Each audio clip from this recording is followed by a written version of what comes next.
Hey YouTube, welcome back to my channel. So I wanted to make a video today about pregnancy and akathisia, and I know this is not a super common topic, but I had a request to make a video about it, and I do know there are a few people who are experiencing what I experienced or will be in the future or maybe have been in the past. So I wanted to tell a little bit of my story there. So I took SSRIs for 7 years. I was rapid tapered off them by a doctor, and I didn't know that there was such a thing as withdrawal from an antidepressant. I started struggling pretty badly pretty quickly after stopping, and you would think that I would correlate it with the stopping, but I just didn't know any better. And I struggled and struggled for about 2.5 years. I had all kinds of symptoms from rotating between insomnia and fatigue. I had a ton of nausea, headaches, intrusive thoughts, brain zaps, extreme anxiety, panic attacks, depression, crying spells, rage. I mean, I had a whole list of symptoms. And I reinstated the drug at 2.5 years off because of my struggling and mostly because of my mental symptoms that I thought I needed a drug for. So I reinstated my original antidepressant at a 20th of the dose. Was it a 20th? Yes, a 20th. And I slowly went up. So that was a 0.5 milligram, and I went up to 2.5. And I was playing around, going up and down in doses, and I got akathisia. And then I was polydrugged. I took antipsychotics, I took other SSRIs. Then I got addicted to benzos, well, I say addicted loosely because I wasn't taking them outside of how they were prescribed, but I was dependent on them because they took away a lot of my symptoms for about a month. And then the benzo stopped working and actually seemed to start working against me. And so I started a micro taper off the benzo after being on it for about a little over 2 months, and I got down to almost a half my dose, and I developed really uncontrollable movements throughout my whole body, and they were getting really bad to the point of my mom called 911. I ended up in the ER, then in the psych ward. They took me off the benzo cold turkey, and they tried to give me other drugs, which I refused. I left against medical advice, and I've been drug-free now for 26 months.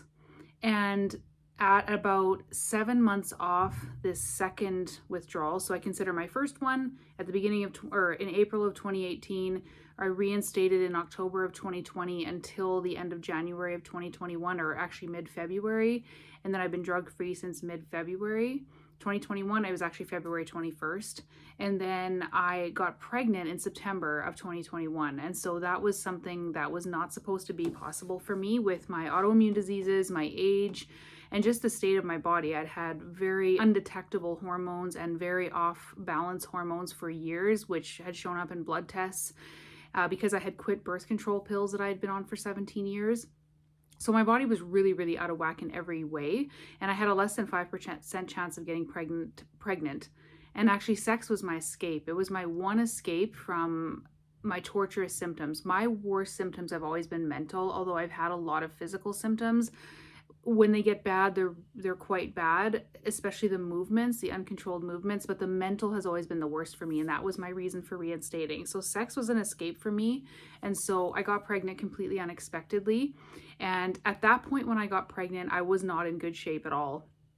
I didn't know I was pregnant for the first couple of weeks, and I did notice an uptick in symptoms, and I had correlated or attributed it to dyeing my hair because I had become chemically sensitive from coming off benzos, and so I thought that I was having a reaction to that, which I think I partially was, to the chemical hair dye.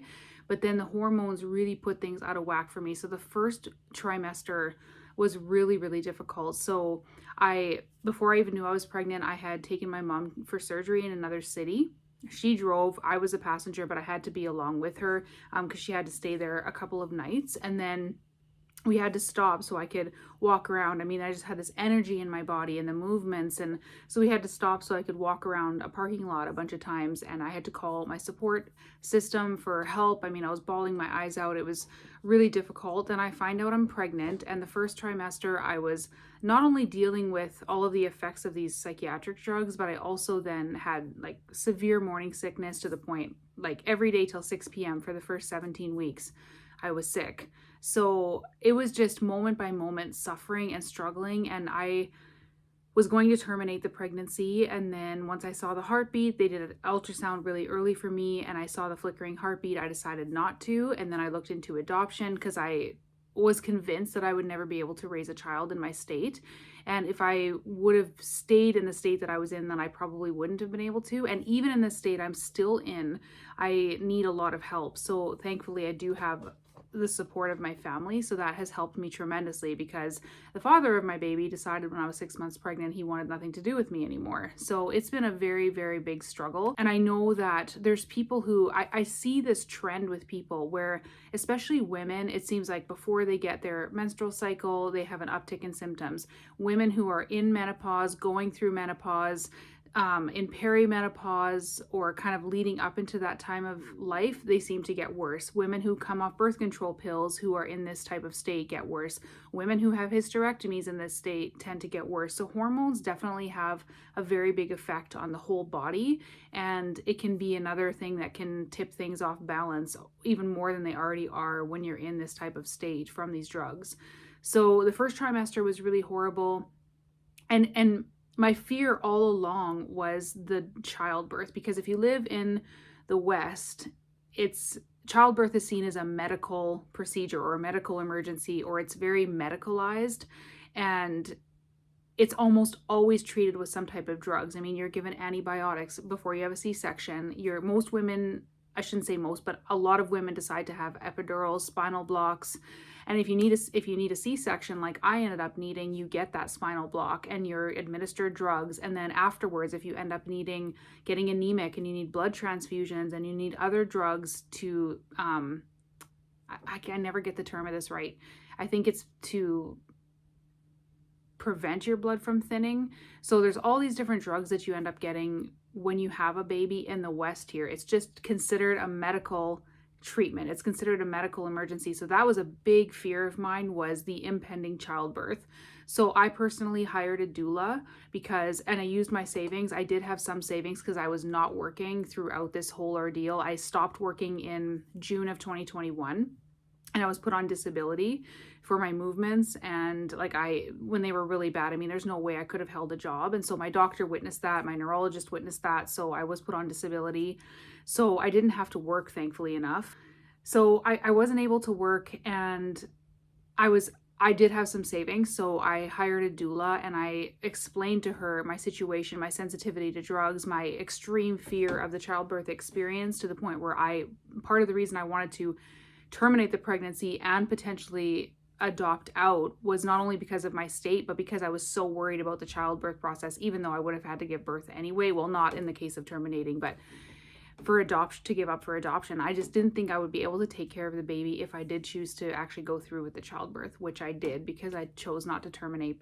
So I hired a doula with my savings, and it was worth all the money because she took me seriously and she listened to my requests, and she was like, I will do everything in my power to have a natural birth.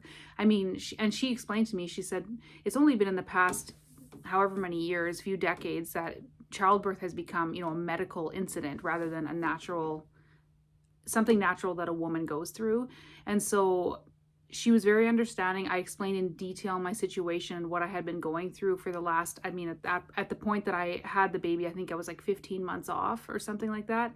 And I had an akathisia card. If you don't have one, I highly recommend getting one. You can get them through the Akathisia Alliance. They're only $5.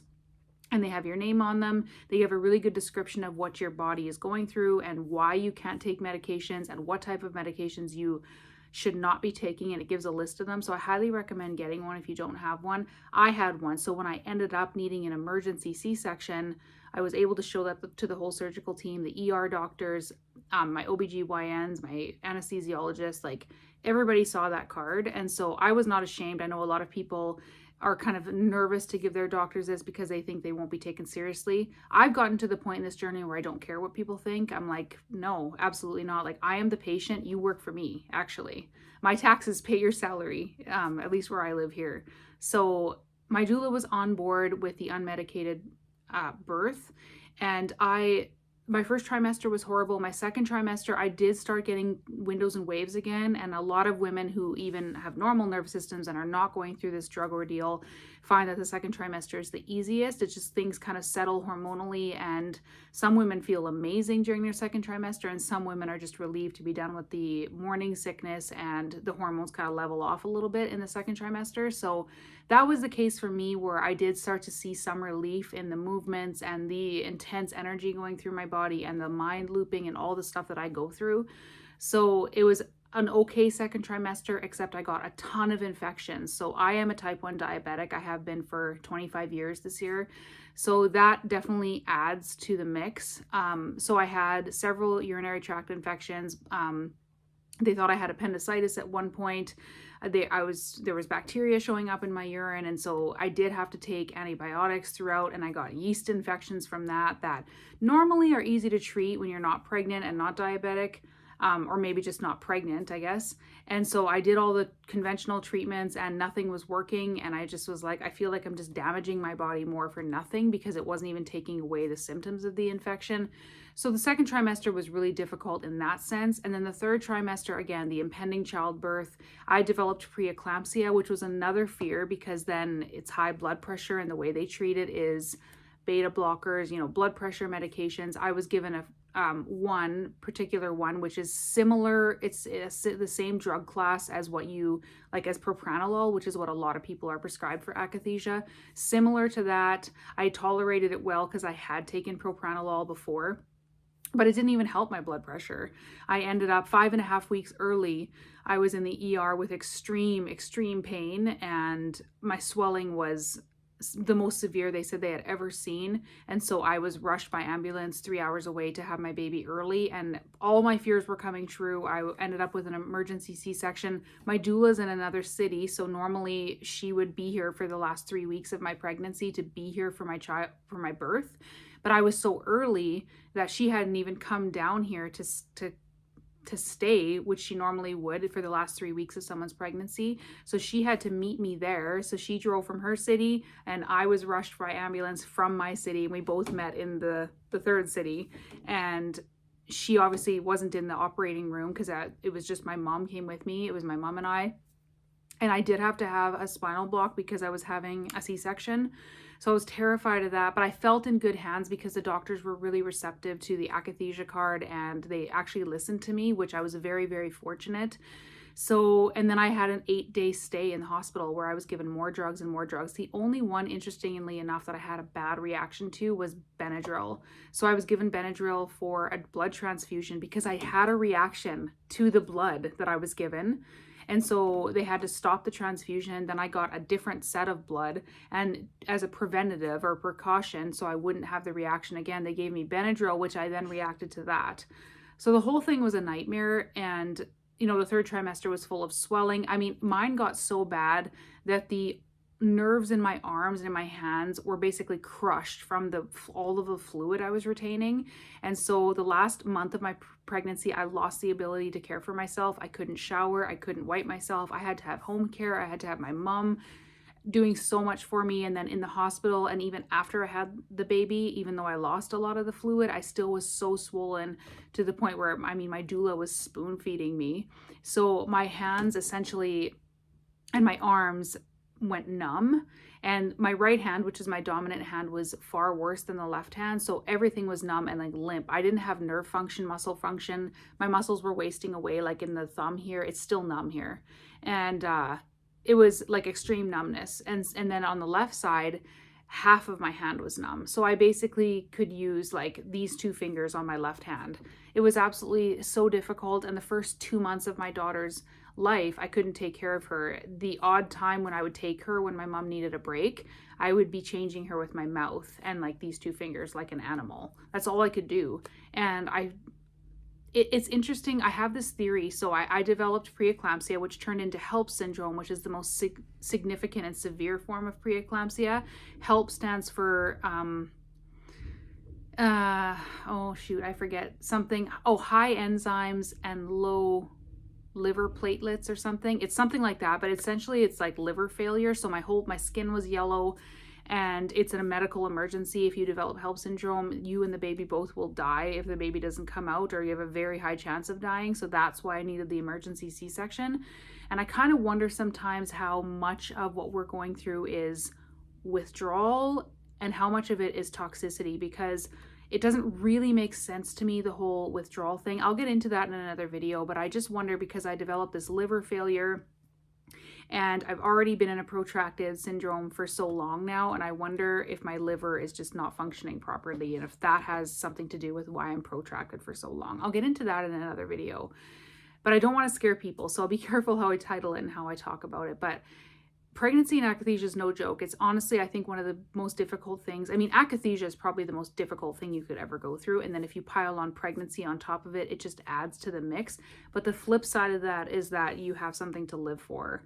And you just fight for that little one inside of you. And it takes your fighting level up a notch. So I know there's another lady going through. Hi, if you're watching this. I'm rooting for you. I know you're having your baby very soon.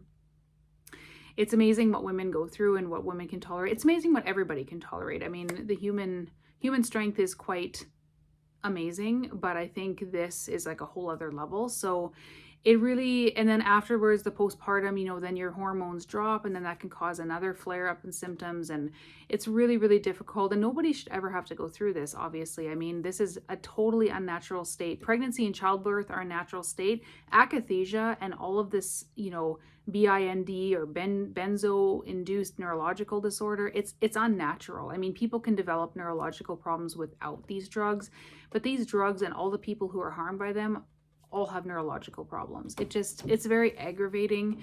If you have any questions about, because I know there's women who have akathisia or who are in withdrawal, protracted withdrawal, have adverse reactions, who want to have a baby down the line. That's another question I get asked. And it is possible. It is possible. It's not easy, obviously, because not only do you have the hormones thrown into the mix, but then you have the fear of the meds, because any sign of any infection, they're throwing antibiotics at you. As soon as you go in to have the baby, unless you have like a doula or a coach that can advocate for you, and you don't, like, who really, really knows the system and knows a lot about childbirth, you're going in there and you're terrified because you're having this little one, especially if it's your first baby and you don't know what to expect. And the doctors tell you, oh, you know, you have a risk of this, so you need to take this drug. You do it because you're in such a vulnerable state. And so that's another reason women who have had akathisia fear getting pregnant even in the future because of this. So I encourage you, like, get a doula, hire a coach if you can, use your savings. I mean, they're not extraordinarily expensive by any means. Mine was fairly reasonable, actually, and it was worth every penny, in my opinion. They stay with you postpartum. They check in for like a month after you have the baby. When the doctors kind of just dump you after you have the baby, you take the baby home and you're like, now what? Who's helping me now? I mean, obviously you have a partner, but I mean medically, or hopefully you have a partner. I didn't. Medically and health-wise, you kind of get left in the dust. So a doula can be really helpful. I encourage any woman who's been through what we've been through and who wants to have a baby to do that. It really is helpful to have that advocate. Get an akathisia card. And again, it's one of those things where not only do we have to take the best care of ourselves possible now in this state, but when you're pregnant, it goes up a notch. And again, people have a fear of the prenatal vitamins, the folic acid, everything that I personally did not take any of it. I did not take prenatal vitamins. I did not take folic acid. I didn't take anything. I just upped I ate a ton of cruciferous vegetables and leafy greens, and I was trying to get my folate that way rather than taking it synthetically. I ate as healthy as I could, even though it was hard because I was so nauseous all the time, but I couldn't risk getting any worse. So I didn't take any of that, and my baby turned out fine. That's not medical advice, obviously, but that was just the decision that I made. None of this is medical advice. It's just my personal story. So yeah, I mean, I understand your fears, and I personally would not want to go through it again. It was, I mean, obviously I had the miracle at the end. I had my healthy baby girl who's having a nap now, but the whole ordeal was very difficult. But keep in mind also that I am a diabetic. I have 2 autoimmune diseases. I'm also 41. So I had my baby at 40. So that obviously complicates things even more. So yeah, just that's been my experience, and you're tough, and you're amazingly tough. Anybody going through this is a warrior, even though I know a lot of people don't like that term. It's the truth. So that's how my pregnancy went. It was difficult, and those are the steps I took to get through it, and it was all worth it in the end, but it was very challenging. So let me know how you guys are doing in the comments. Let me know if you have any other questions about my experience, and I'll see you in the next one. Bye.